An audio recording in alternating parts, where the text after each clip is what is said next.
Hello everyone. Your today class and actually your today experiment is going to be about synthesis of tertiary butyl chloride from tertiary butyl alcohol via SN1 reaction. So SN reaction or substitution reaction.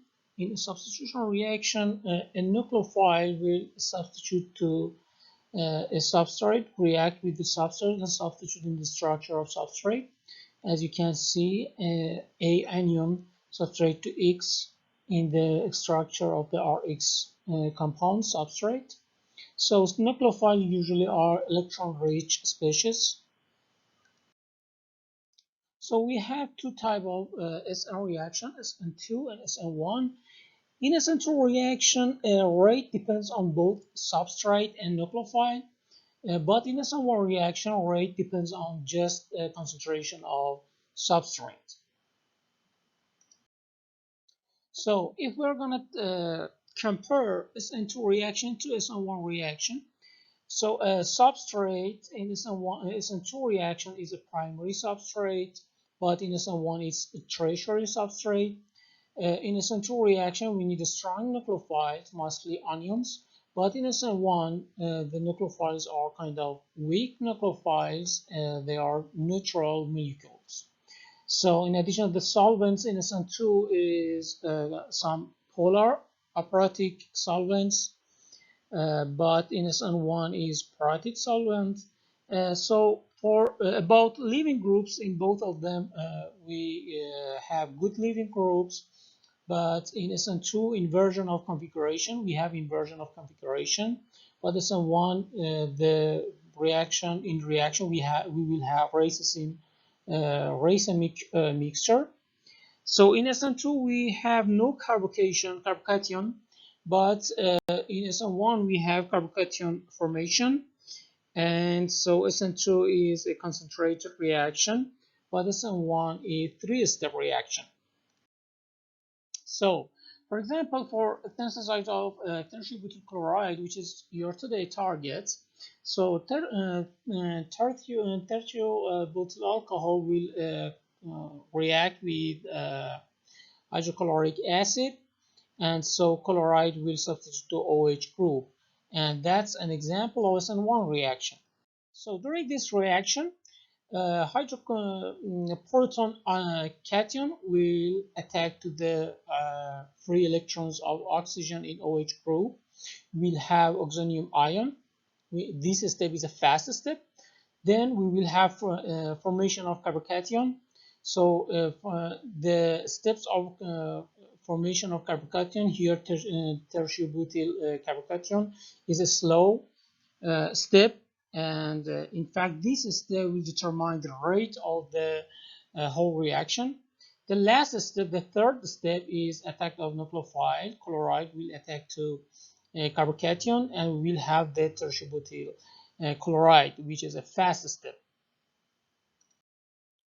So tertiary butyl alcohol is a polar compound and soluble in water because of hydrogen bonding. But tertiary butyl chloride is non-polar compound and it's not soluble in water because there is no hydrogen bonding. The reaction here synthesis of tertiary butyl chloride from tertiary butyl alcohol. In fact, the SN1 reaction is not a redox reaction, it's Lewis-base acid and nucleophile electrophile reaction.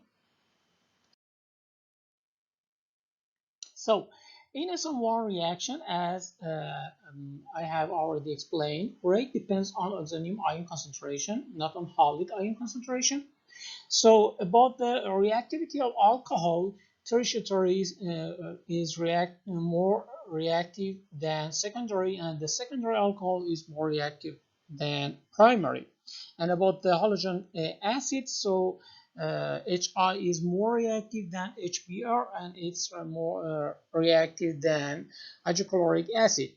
So tertiary alcohols, as I said, is the most reactive one, the most reactive alcohol, and it can react with any of these three acids even at room temperature because it's the most reactive one.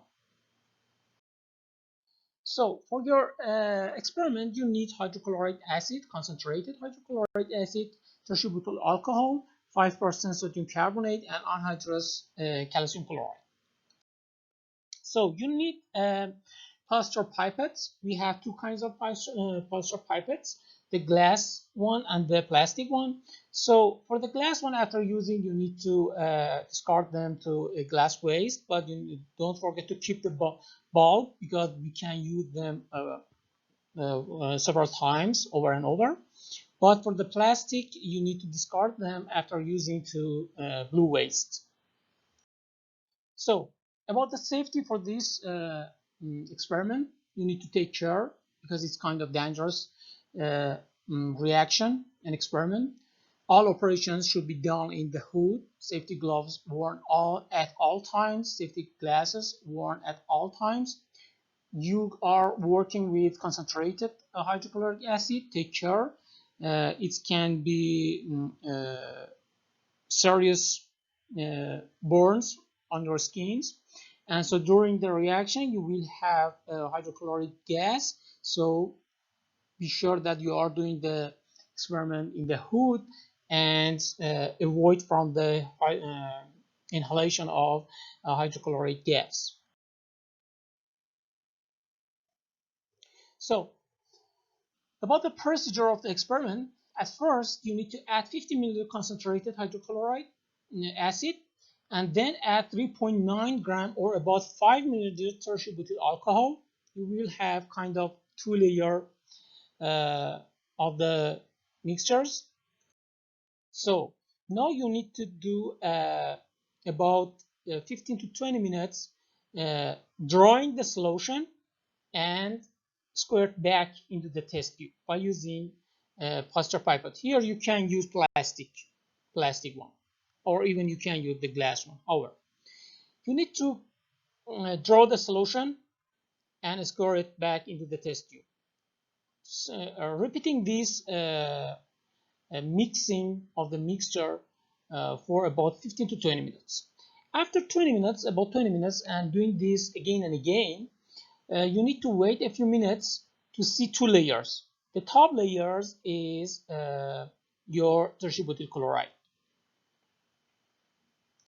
So after having two layers, and as I've mentioned, the top layer is your product.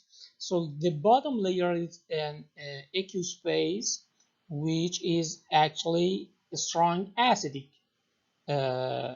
phase. So you need to take care and you need to remove it. The bottom layer must be removed. Here you can use glass polyester pipette because you need to remove the bottom layer, the aqueous phase completely. Using the glass one is easier. So after removing the bottom layer, which was the aqueous phase, actually, and strongly acidic aqueous phase, you need to wash your tertiary butyl chloride, which is your product. So you need to add water and do the squirting technique here again, and to be sure that you washed your tertiary butyl chloride layer. So after doing the squirting technique here again, I mean drawing the solution and squirting back. So again, you need to remove the bottom layer, which is the aqueous phase. So after that, you need to carefully and slowly add 5% sodium carbonate. Slowly, I've mentioned slowly and carefully because here you will have forming of CO2 gas. So again, here you need to do the squirting technique, drawing the solution, the mixture by using polyester pipette, and then squirt it back. So after that, you need to again remove the bottom layer, which is the sodium carbonate layer. So again, washing by using 3 milliliter water, adding water, squirting technique, drawing, squirt back, again and again, several times. And then again, remove the bottom layer. So after these steps, you need to dry your tertiary butyl chloride by using calcium chloride. So transfer your tertiary butyl chloride to another dry test tube, which you have already add some calcium chloride. And then after that, after drying the tertiary butyl chloride, transfer it to a round bottom flask. So the calcium chloride remains in the test tube. You just transfer the tertiary butyl chloride to round bottom flask. So here you need to do a simple short path distillation. So for this simple short path distillation, you need round bottom flask, heating well, and so Clayson adapter, thermometer adapter, and thermometer. So you will collect your distillate or your actually your final product here in this part of the Clayson adapter. So after heating and evaporating the tertiary butyl chloride, it will be converted to liquid in room temperature. But to help the converting of the vapor to liquid, you can put a test tube which you add some ice in it in this way of the Clayson adapter. So this cold bottom of the test tube will help converting the vapor to the liquid, and you will collect the distillate, which is your final product, the tertiary butyl chloride, the pure tertiary butyl chloride in this part of the Clayson adapter. You can collect it. So you supposed to collect about 2 grams of the tertiary butyl chloride. So at the end, you need to calculate the percent yield. So you know the molecular weight of tertiary butyl chloride, tertiary butyl alcohol, hydrochloric acid, their densities. So at the initial step, you had 5 milliliters tertiary butyl alcohol. You can calculate this mole by using molecular weight and the density. And you add 50 milliliters hydrochloric acid.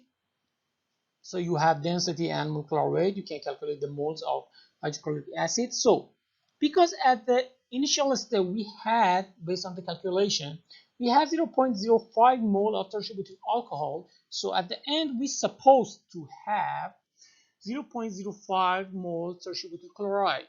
So if the percent yield is 100%, if the performance of the reaction is 100%, but as I've mentioned, you're supposed to collect about 2 grams of tertiary butyl chloride. So if you calculate the moles of 2 grams of tertiary butyl chloride by using its molecular weight, you can achieve that it's going to be 0.0216 mole tertiary butyl chloride. So if we calculate the percent yield by dividing the moles of tertiary butyl chloride which you collected over the theoretical moles of tertiary butyl chloride, which is 0.05 mole, so you can achieve that the percent yield is going to be around 43%. So guys, that was your today class. Good luck, guys.